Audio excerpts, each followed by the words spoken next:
여러분 좌우옆 분들 축복합시다. 축복합니다. 은혜 받았습니다. 기도하겠습니다. 할렐루야. 네. 성찬과 거룩한 삶이다. 성찬은 하나의 의식 정도가 아니고 우리에게 거룩한 삶을 요구하고 성찬을 받고 난 후가 거룩한 삶이 되어야 됨을 우리는 성경을 통해서 답을 얻으려고 합니다. 오늘은 특별히 코로나 중에 멈추었던 이 주의 만찬 성찬식을 본 예배당에서 예수 안에서 하나 된 거룩한 성도님들이 함께하니 얼마나 영광스러워 보입니다. 7월 첫 번째 주일도 우리가 더 여러분 그때는 순서를 다 하나씩 맡아서 하면서 현장에 나오지 못하고 집에서 온라인으로 드리는 분들은 여러분 이걸 잘 준비해서 미리 여러분 가져갈 때 우리가 기도해주고 받아가셔서 또 가정에서 할 수 있도록 이렇게 하겠습니다. 여러분 우리가 예수를 믿고 난 후 최고의 은총 중에 은총이 몇 가지가 있는데 그 중에 두 가지를 얘기하면 세례식과 성찬식입니다. 세례식은 구원받은 성도들이 백성들이 첫 번째로 주님의 말씀을 순종하며 베푸는 거룩한 의식입니다. 세례를 받음으로 구원받는 게 아니고 구원받은 성도님들이 이제는 하나님과 모든 백성들 앞에 결혼식을 하면서 선포하듯이 세례를 통해서 하나님, 저는 구원받아 하나님의 자녀가 되었습니다. 그리고 많은 성도들 앞에, 사람들 앞에 저는 세상 사람으로 살다가 구원받아 하나님의 거룩한 백성이 되었습니다 라고 선포하는 게 이런 세례식이라고 볼 수가 있습니다. 반면에 성찬식은 구원받은 성도들에게 특별히 허락된 은총 중에 거룩한 은총인데 다시 한번 세례식을 이런 구원받은 확신으로서 주님과의 연합을 의미하는 거룩한 의식이라면은 성찬식은 주님의 죽으심을 기억하며 부활의 주님을 또한 우리가 신뢰하고 받아들이면서 다시 오실 예수님의 재림을 믿고 그 약속을 기대하며 소망 가운데 사는 거룩한 이 만찬이 이 성찬식입니다. 위의 두 가지 의식은 교회의 중요한 기능인 예배와 선교와 전도와 함께 주님께서 다시 오실 때까지 교회에게 행하라고 명령하셨고 주님이 직접 제정하셨기 때문에 어떤 교회는 매주마다 행합니다. 성경은 순서에 대해서 언급하지 않았습니다. 주님께서는 기념하라 기억하라 말씀했기 때문에 우리는 최소한도 한 달에 한 번 정도는 이 일을 행해야 되지 않을 것인가. 일주일에 한 번씩 하는 교회들도 꽤 많습니다. 왜냐하면 성찬은 아무나 하는 게 아닙니다. 아무나 또 집례하는 게 아닙니다. 성찬은 그렇게 거룩한 백성들에게 주신 하나님의 특별한 은총 중에 은총이기 때문에 여러분 더 그렇습니다. 그러므로 성도들은 우리 주님께서 제정하시고 명령하신 이 거룩한 예식에 거룩한 마음을 가지고 동참하셔야 되고 성찬 전과 후가 완전히 달라지는 그런 삶의 책임을 우리가 또한 받아야 됩니다. 원래 이 성찬식이라는 용어는 성경에 없습니다. 성경에는 제가 36년 전에 신학교에서 아주 낡은 그 책, 이 만찬에 대해 성찬에 대해서 그 책을 다시 한번 뒤집었어요. 이게 뒤집어봤어요. 아주 쾌쾌한 냄새나는 그 책인데 내용이 너무나 좋은 거예요. 그 자리도 나왔고 우리가 알고 있지만은 고린도전서 11장 20절에서는 주의 만찬이라고 표현했습니다. 고린도전서 10장 21절에서는 주의 잔과 주의 상이라고 표현했습니다. 사도행전 2장 42절부터는 떡이라고 표현했고 오늘 고린도전서 오늘 본문이 11장 23절로 26절 또 마태복음 26장 26절로 이 3절 말씀인데 이 떡과 이 잔에 대해서 주님께서는 또 표현을 이렇게 하셨습니다. 그러므로 성도들은 세례식과 성찬식을 통해서 주님의 몸된 교회가 통일성이 있다고 하는 걸 알 수 있습니다. 다 같은 하나님을 또 섬기는 하나님의 백성들이 거룩하신 하나님께서 예수님이 제정하시고 명령하신 성찬식을 행하는 전국의 전 세계의 모든 교회들 같은 하나님을 성삼위 하나님으로 고백하고 예수 그리스도를 구주로 고백하는 모든 교회마다 이 성찬식을 행하는데 시골이나 농촌이나 큰 교회 작은 교회 도시 아무 상관없이 큰 교회 작은 교회 아무 상관없이 주님의 피로 사신 교회라면은 또한 주님의 몸된 교회라면은 이 성찬식을 행하고 있는데 이건 교회가 하나라는 사실이고 교회의 통일성을 이걸 통해서 여러분 또한 증거를 받고 있고 우리는 또 이 일을 통해서 또 하나가 되는 이런 좋은 일을 우리가 여러분 경험해야 됩니다. 그래서 성도님들은 더 나가서 이 주님의 몸된 교회 통일성과 더 나가서 두 가지의 이 교제를 누립니다. 그 중에 하나는 그리스도와 더불어 가지는 성도들의 이 친교입니다. 커뮤니온이라고 하는 이 친교, 또 그리스도 안에서 성도들끼리 누리는 펠로십이라고 하는 친교를 경험하게 됩니다. 이건 성찬을 통해서만이 그리스도로 말미암아 그리스도와 함께 그리스도와 더불어 가지는 성도들의 친교와 더불어서 그리스도 안에서 성도들끼리 누리는 이 친교는 세상적인 친교와 달라요. 세상적인 이 만남과 다르다는 거죠. 그래서 성찬식을 통해서 우리는 두 가지를 경험하는, 또 하나는 거룩함입니다. 또 하나는 그리스도와 더불어 진정한 교제와 친교를 하는 백성과 공동체가 되는 겁니다.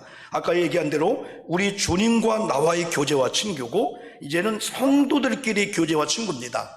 주님과의 교제가 이루어지지 않는 가운데 우리끼리의 교제와, 이것은 세상적인 자기 이타적이고 이익적이고 자기중심적인 이 교제입니다. 그러나 우리는 주님을 경외하고 주님을 사랑하고 또한 주님과 교제하고 친교함으로 이제는 성도와 함께하는 이 친교는 가장 거룩하고 영적이면서, 이건 내 중심 너 중심이 아니고 항상 우리 관계 속에 주님이시라면, 주님이 가운데 끼셔서 우리끼리가 아니고 주님을 위해서 서로 만나고 함께하는 이 거룩한 공동체입니다. 그러므로 성찬에는 위력이 있습니다. 성찬식에 거룩하게 동참함으로 주님과 또 나와 너의 친밀한 교제와 이 친교의 이 기능을 우리가 회복할 수가 있습니다. 또 세속적인 것과 엄밀히 구분됩니다. 아까 말씀드린 대로 세속적인 것은 상당히 이기적이고 자기중심적입니다. 그러나 성경적인 교제는 성찬의 의미인 십자가 죽음의 영성에서 나왔어요. 그래서 십자가 죽음의 영성은 희생입니다. 이건 성김입니다. 이건 여러분, 내가 멸시와 천대와 조롱을 받는 그 일을 자초하는 게 이 십자가의 길이고 이 십자가의 영성인데, 이게 바로 성찬을 통해서 우리는 발견할 수가 있습니다. 십자가 죽으심을 통해서 하나님과의 진정한 교제가 가능해졌고요, 또 예수님의 희생을 경험하고 본받은 성도들의 교제는 섬김과 희생으로 서로 교제하니 참으로 아름다울 수밖에 없습니다. 속회 공동체, 선교 공동체, 교회에서 만나는 모든 공동체는 세속적인 이기적인 그런 교제가 아닙니다. 이건 거룩한 만남이고 거룩한 교제입니다. 만날 때마다 우리는 기억하기를, 우리가 성찬을 나눴지, 성찬을 나눈 거룩한 백성들이네, 성찬을 아무나 행하고 아무나 받는 게 아니네, 이건 구원받은 거룩한 백성들에게 하나님께서는 하나님의 거룩한 종들을 통해서 집례하고 일을 행하게 하셨네. 그러므로 교회가 통일되듯이 우리는 하나이네. 그렇기 때문에 서로 존중하고 배려하고 서로 아껴주고 서로 상대방의 입장을 생각해주는 아주 아름다운 영적인 거룩한 이런 교제가 바로 이루어지게 되는 거죠. 아름다운 교회는 이런 성도들의 희생으로 가능합니다. 우리가 어떻게 희생할까요? 많은 목사님들이 많은 성경에서 희생으로 지탱되는 교회라는 얘기를 많이 합니다. 여러분, 이 교회 건물은, 우리 교회라는 공동체는 성도님들의 섬김과 희생, 십자가의 영성이 없이는 이 교회를 지탱할 수가 없습니다. 우리 만남을 여러분 유지할 수가 없습니다. 여러분, 어떤 분들이 내가 이 교회를 희생하고 싶어요, 또 희생하는 성도님이 많기를 원한다면은, 우리는 구원받은 확신을 가지고 우리는 주의 만찬의 의미를 정확히 안다면은, 또 주의 만찬을 받은 우리가 이제부터는 거룩한 삶을 살 뿐 아니라 실제 삶에 들어가서는 실천적인 책임적인 존재로 살게 되는 거예요. 그래서 주의 만찬 가운데는 세례와 더불어서, 세례가 뭘까요 여러분요? 세례는 주님의 죽으심과 더불어 옛 생활에 죽어버렸어요.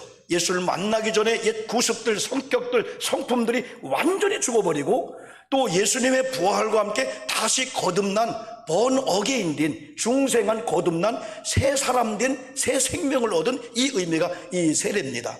성찬의 의미는 뭘까요? 예수님께서 죽으시기 하루 전에 제자들과 함께 성찬식을 행했어요. 제가 여기 처음에 목양실에 오니까 여러분, 목양실에 아직 풀르지 않는 큰 그림이 하나 여러분 있더라고요. 그게 최후의 만찬인데, 우리 집사님의 딸이 그렸는데, 야, 많은 최후의 만찬 그림 봤지만은 아주 살아서 이렇게 움직이는 것 같은, 아유, 이름 잊어먹었네 내가. 우리 집사님 저 뒤에 있는 게 있는데, 우리 따님이 그린 그림을 이 교회 어느 날 어느 벽에 이렇게 걸리면 여러분이 볼 거예요. 최후의 만찬인데 마치 예수님이 살아서 오시는 것처럼 제가 설교를 준비하며 그런 걸 여러분 경험했어요. 그래서 이게 뭐냐면, 주님의 죽으심을 앞에 놓고 주님이 떡을 주면서 내 몸이라는 거예요. 여러분, 오늘 우리가 떡 받았잖아요. 이게 사건입니다. 어떤 분은 이걸 받으면서 암병이 고침받는 분이 있어요. 우리 아멘 합시다. 아멘. 놀라운 거예요. 이 떡 하나를 보면서 주님이 찢겼구나.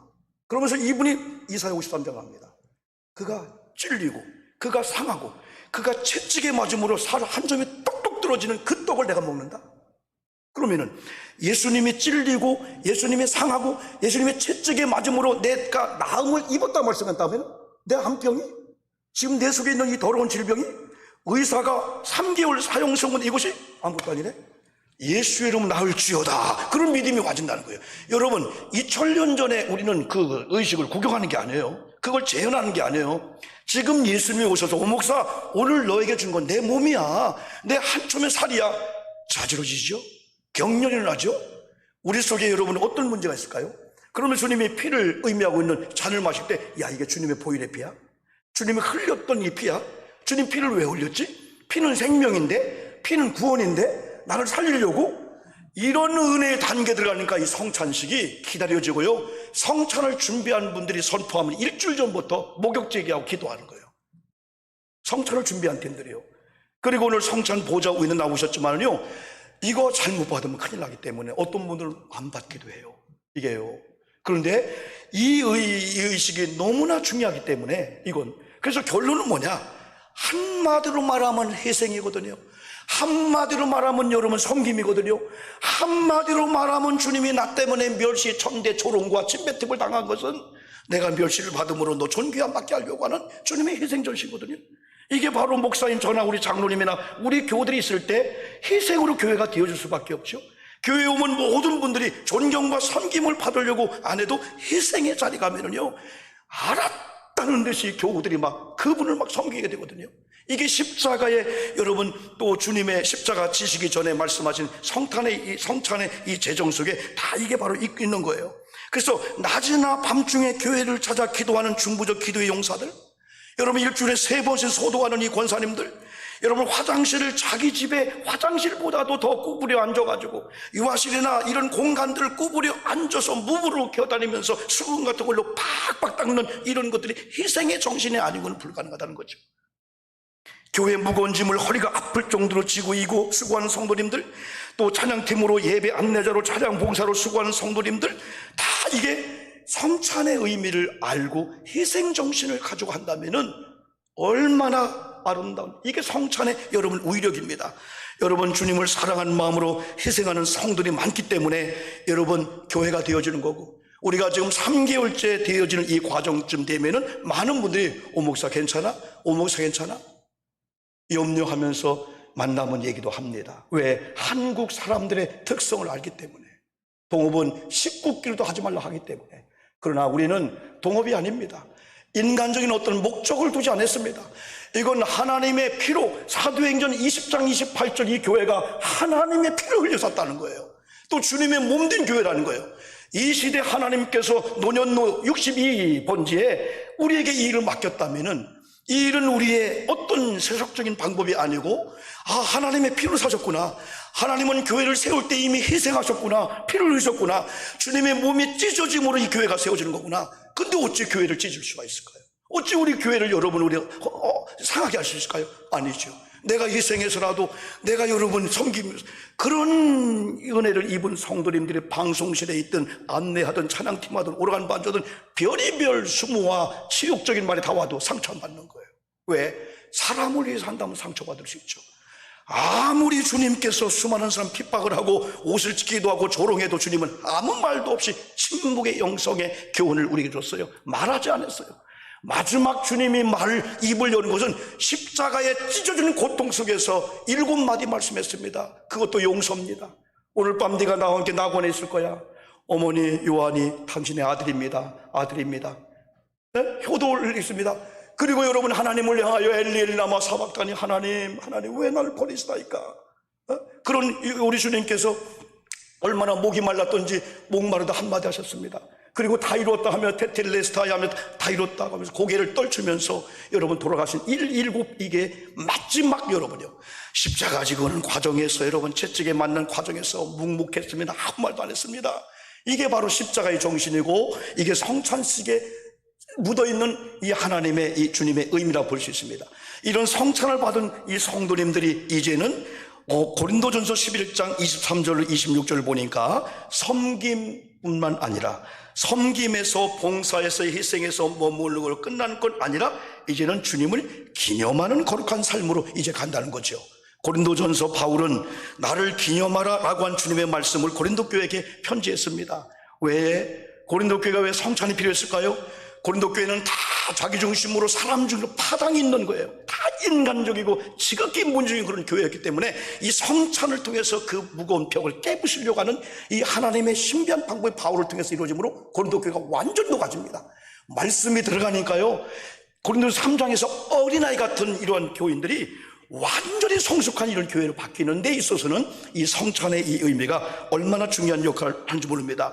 그래서 오늘 우리들에게도 오늘 주님께서는 이제부터는 나를 기념하라 하는 겁니다. 이제부터는 우리는 주님을 기념해야 될 자들. 어떤 분은 바울은 그랬어요. 우리는 그리스도의 향기다, 그리스도의 편지다. 그리스도의 편지를 나를 보고 주르르 읽는 거예요. 나가 지나가면 야 예수의 향기다, 아 예수님의 이 십자가 정신이구나, 그걸 느끼도록 여러분 살라는 거죠. 더 나가서는 언젠가 우리가 여기 오기 전에 설교 제가 헤맸는데요, 리멤버라는 의미가 있어요. 나를 기념하라. 이건 나를 기억해달라는 겁니다. 어느 순간 속에서 화가 나고 어떤 순간 인간이 생겨날 때 나를 기억하라는 거예요. 내가 너였다면 그렇게 할 건가? 나를 기억하라는 겁니다. 나의 십자가의 정신, 나의 부활의 의미, 나의 희생, 주님의 교회를 세우시면서 교회를 위해서 주님이 하신 그런 일을 한번 기억하고 최후의 만찬은 마지막이라는 거예요. 더 이상 이제 포도로 인해서 포도주를 먹지 못한다는 거예요. 이제는 우리 주님께서. 그러면 마지막 세상 사람들의 부모님의 유언도 소중히 지키는 우리라면은 우리 예수님의 최후의 만찬 가운데 주신 이 일을 우리가 기념하면서 나를 기념하라. 떡을 떼고 잔을 마실 때마다 나를 기념하라. 나를 또 기념하기 위해서는 기억해야 되죠. 주님의 십자가 정신을 말입니다. 주님의 몸과 피를 기억해야 되죠. 또 연합정신을 가지고 교제하며 살아야 되죠. 또 주님께서 피 흘려 세우신 교회와 성도를 위해서 힘써 지키면서 희생하자. 크게 두 가지. 하나님과 우리가 연합이 이 성찬이라면 성도와 성도들이 서로 사랑으로 하나 되는 또 연합이 같이 이루어지게 되는 거예요. 그래서 오늘 성찬을 받은 저와 여러분이 성찬 받고 난 후에 정말 아름다운 연합과 아름다운 성찬의 그 의미가 나타나기를 바라고요. 오늘은 또 우리나라가 지키는 66번째 되는 뭘까요? 현충일입니다. 대한민국이 오늘 이렇게 섰다고 하는 것은 수많은 육군, 군 장병들이 죽었다는 거예요. 순교했다는 거예요. 미군들만 죽은 게 3만 명, 4만 명 돼요. 전 세계적으로 우리나라가 전쟁이 왔을 때 모르는 나라 와서 죽은 얼마나 많은 사람들, 그분을 생각하자는 거죠. 소중합니다. 순국선원들. 그렇다면 하나님 나라를 위해서 몸된 교회를 위해서 희생하고 죽어주는 성도들 얼마나 소중합니까? 앞으로 우리 교회에서 이렇게 희생하고 정말 아름다운 성도님들을 많이 기도해 줘야 되고요, 하늘의 상급도 있지만 이 땅에서 정말 우리 교회가 모두가 다 희생하고 섬겨주면서 주님의 십자가의 정신과 성찬의 의미를 거룩한 삶으로 보여주는 이런 삶을 살 때 하나님은 이곳을 부흥케 할 것이고, 아멘 합시다. 아멘. 교회를 통해서 여러분 기업들을 부흥케 하실 줄 믿습니다. 우리 한번 여러분 두 손을 번쩍 한번 드십시오. 성찬 받음에 감사하면서요, 또 성찬의 삶을 말씀과 더불어 이렇게 살겠습니다. 두 번째, 아픕니다. 피곤함이 있습니다. 상처가 있습니다. 치료받기를 소망하면서 우리 같이 한번 기도하겠습니다.